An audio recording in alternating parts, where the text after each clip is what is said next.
খোদার কসম কোরআনে আছে, এক নম্বর ইব্রাহিম আলাইহিস সালাম দুধু মরুভূমিতে রেখে কোলের বাচ্চার স্ত্রী হাজেরাকে চারদিকে তাকাইয়া দেখছে কিচ্ছু নাই, এক ফোঁটা পানি নাই, জনবসতি নাই, বেঁচে থাকার কোনো অবলম্বন নাই। সেই অবস্থায়ও আল্লাহর কাছে দুই হাত তুলে, এই কোরআনে আছে, ইব্রাহিম আলাইহিস সালাম প্রথম দোয়া করছে, রব্বানা লিয়ুকিমুস সালাহ, আল্লাহ আমার স্ত্রী সন্তান যেন মৃত্যু পর্যন্ত নামাজ আদায় করে। আমি জানি না মাওলা আর কোনোদিন দেখা হবে কিনা, আর কোনোদিন ওদেরকে ফেরত পাবো কিনা আমি জানি না, তো যদি বাঁচে তাইলে তারা যেন নামাজ আদায় করে।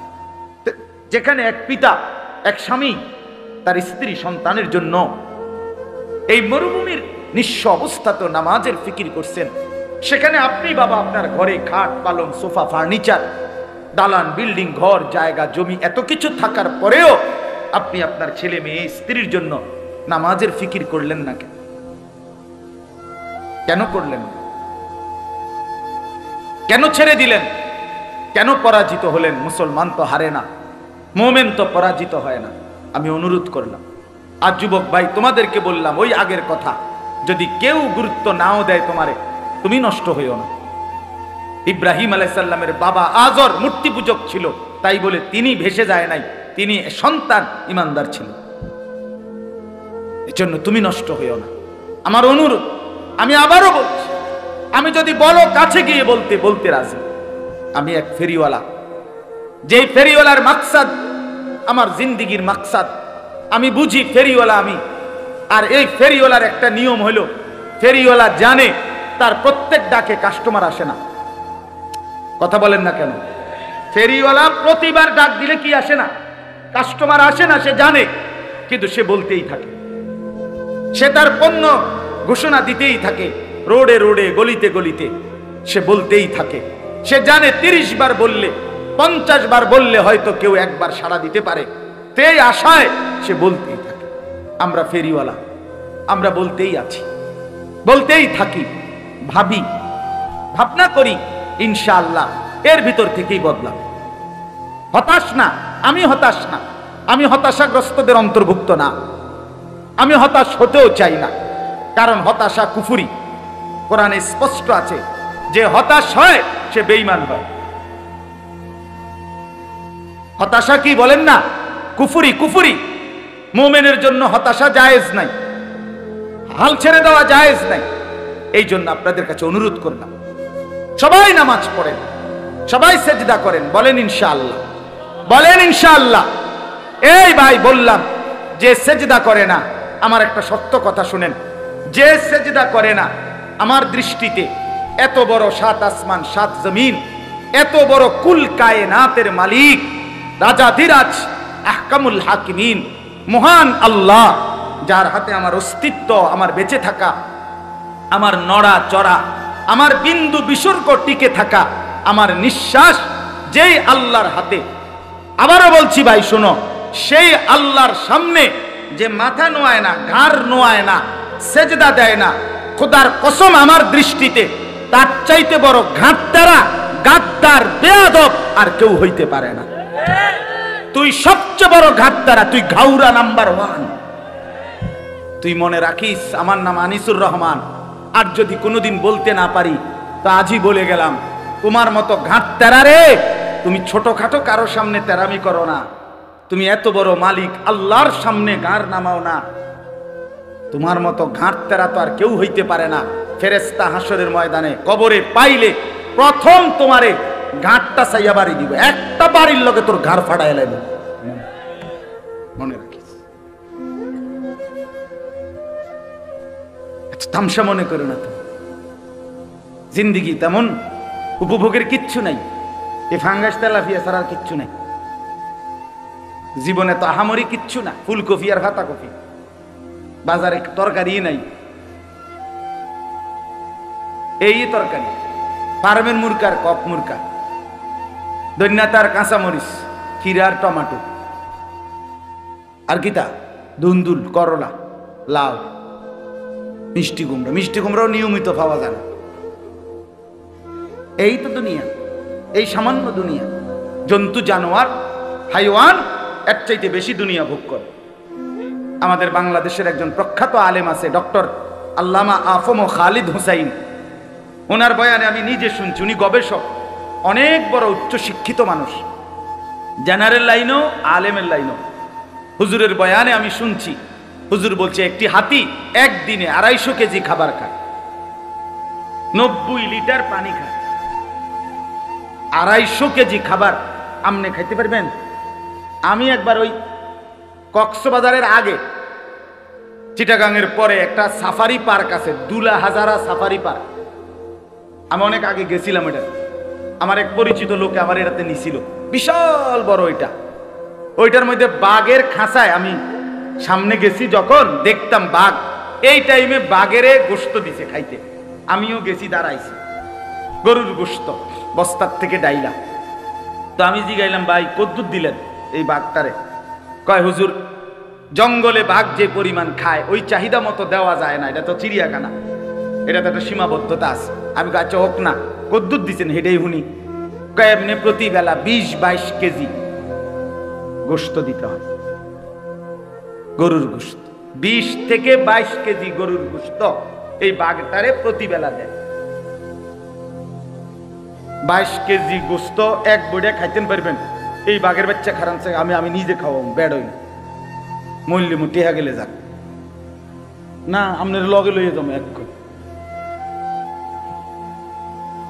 কথা বলেন না কেন? কি দুনিয়া ভোগ করছে বলেন না, আমরা কি দুনিয়া ভোগ করি তাইলে? আচ্ছা এই বাঘেরে বলেন না দোস্ত, আজ এত রবিবার রুটিনে ফাঙ্গাস, ও দাঁত ফালাই দো মতো বেড়া, তুই জীবনে দেখছুতি আমারে বেড়া, আমার বংশের কেউরে দেখছুতি ফাঙ্গাস খাইতে, প্রতিবেলা গুস্ত খাই বেড়া, তুই পাগল ছাগল ভাবছে তোমারে বেড়া। কি বলেন? জঙ্গলের বাঘ অন্য আইটেমের কোনো তরকারি লয় না, না না না, তো উন্নত রুচি সম্পূর্ণ বেটা, সে তো গোশত ছাড়া কিছু খায় না। দুনিয়া এই পরিমাণ জন্তু জানোয়ার ভোগ করে, তাইলে দুনিয়া আহামরি আমরা ভোগ করছি না, আমাদের মূল উপভোগ আখিরাত। কোথায়? আমার শায়েখ আল্লামা মুফতি মুশতাকুন নবী কাসিমি তিনি দিবানিশি বলে, যুবক আজকে তুমি নর্তকী দেখে নাও, আজকে তুমি ভিন নারী দেখে নাও, আমিও অপেক্ষা করছি, আমি জান্নাতে 70,000 হুর একসাথে দেখব।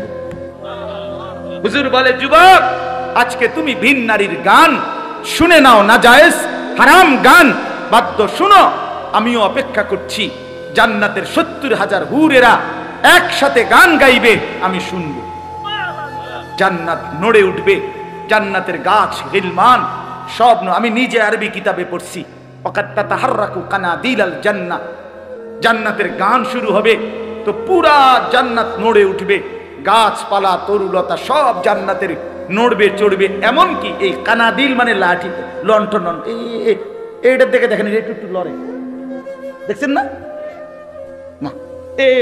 এ নবীজি বলছে, ওয়াকাত তাতাহাররাকু কানাদিলাল জান্নাহ, জান্নাতের গানে মৌজে জান্নাতের লণ্ঠন বাতিগুলো এরকম নড়বে দুলবে,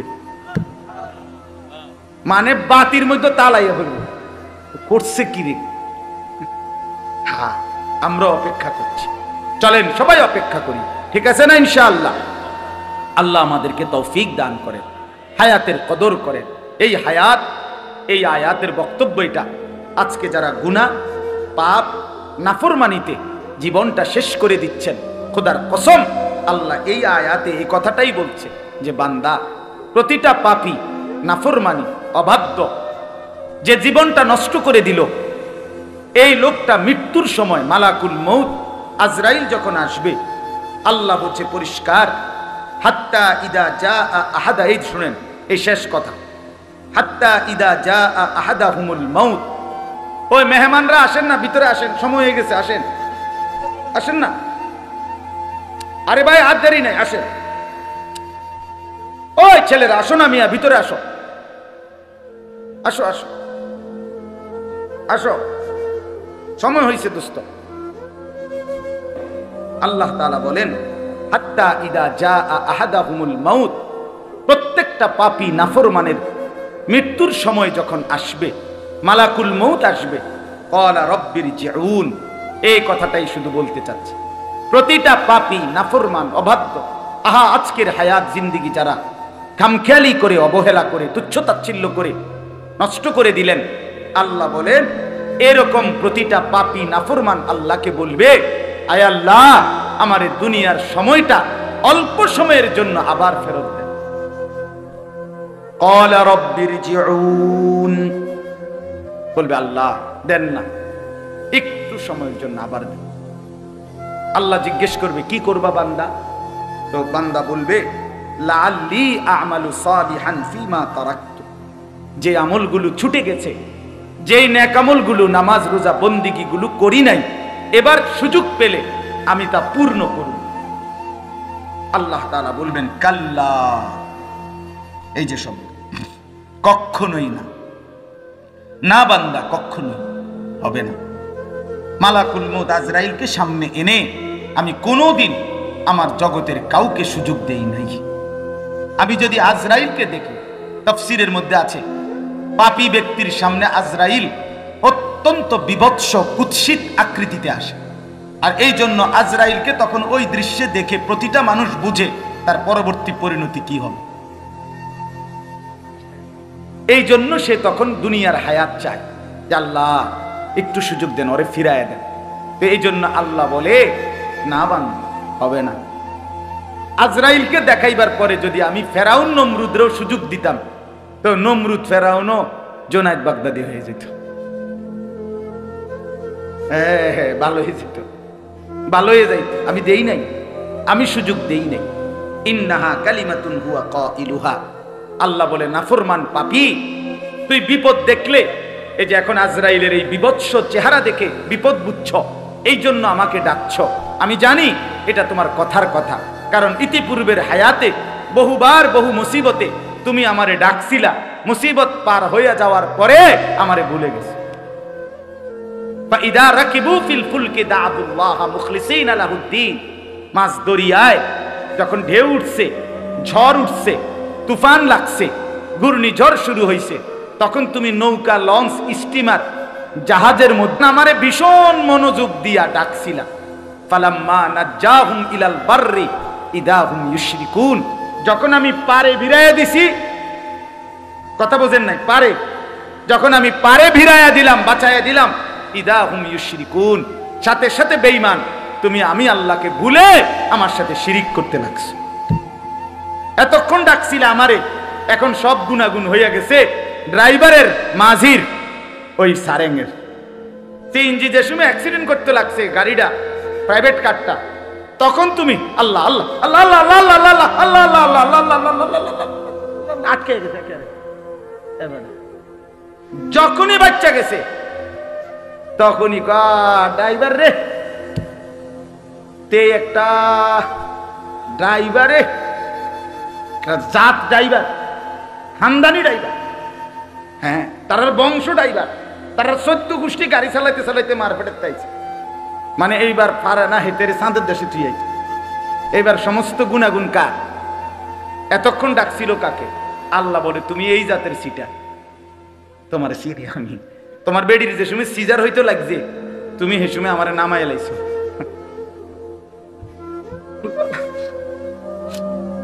খান দে কিচ্ছু তো করে না, মানে সিজার হয়েছে। যখনই বাচ্চাটা হইয়া সারছে, এই শুরু হইল মোবাইল। 14 গোষ্ঠী, একেবারে এশিয়া, ইউরোপ, আমেরিকা, অ্যান্টার্কটিকা পর্যন্ত, অথবা আটলান্টিক মহাসাগরের নিচে বা হিমালয় পর্বতের উপরেও যদি কেউ থাকে, তার 14 গোষ্ঠী সবাই জানাইছে, হ্যাঁ হইছে হইছে হইছে হইছে হইছে হইছে, লাগছে নি? হ্যাঁ লাগছে, কারণ লাগছে। সিজার আর কি, আসরও শেষ, মাগরিবও শেষ, এশাও শেষ, নামাজের আর খবর নাই। যে মালিকরে এতক্ষণ ডাকছিল তার কথা আর মনে নাই। আল্লাহ বলে তোমায় চিটার আমি চিনি। ইন্নাহা কালিমাতুন হুয়া কাইলুহা, এটা তোমার কথার কথা, মিথ্যা কথা, তুমি ধোঁকাবাজ। তুমি আবার সুযোগ পাইলে আবার অসভ্যতার দুনিয়া নিয়েই কারাকারি করো। কাজেই অমিন ওয়ারাইহিম বারযাখুন ইলা ইয়াউমি ইউবাসুন, অতএব সাফ তুমি এখন আজরাইলের হাতে ধরা দিয়ে একেবারে ইসরাফিলের ফু দিয়ে হাসরের মাঠ কায়েম করা পর্যন্ত বারজাখ মানে কবরের জিন্দেগিতে পড়ে থাকো।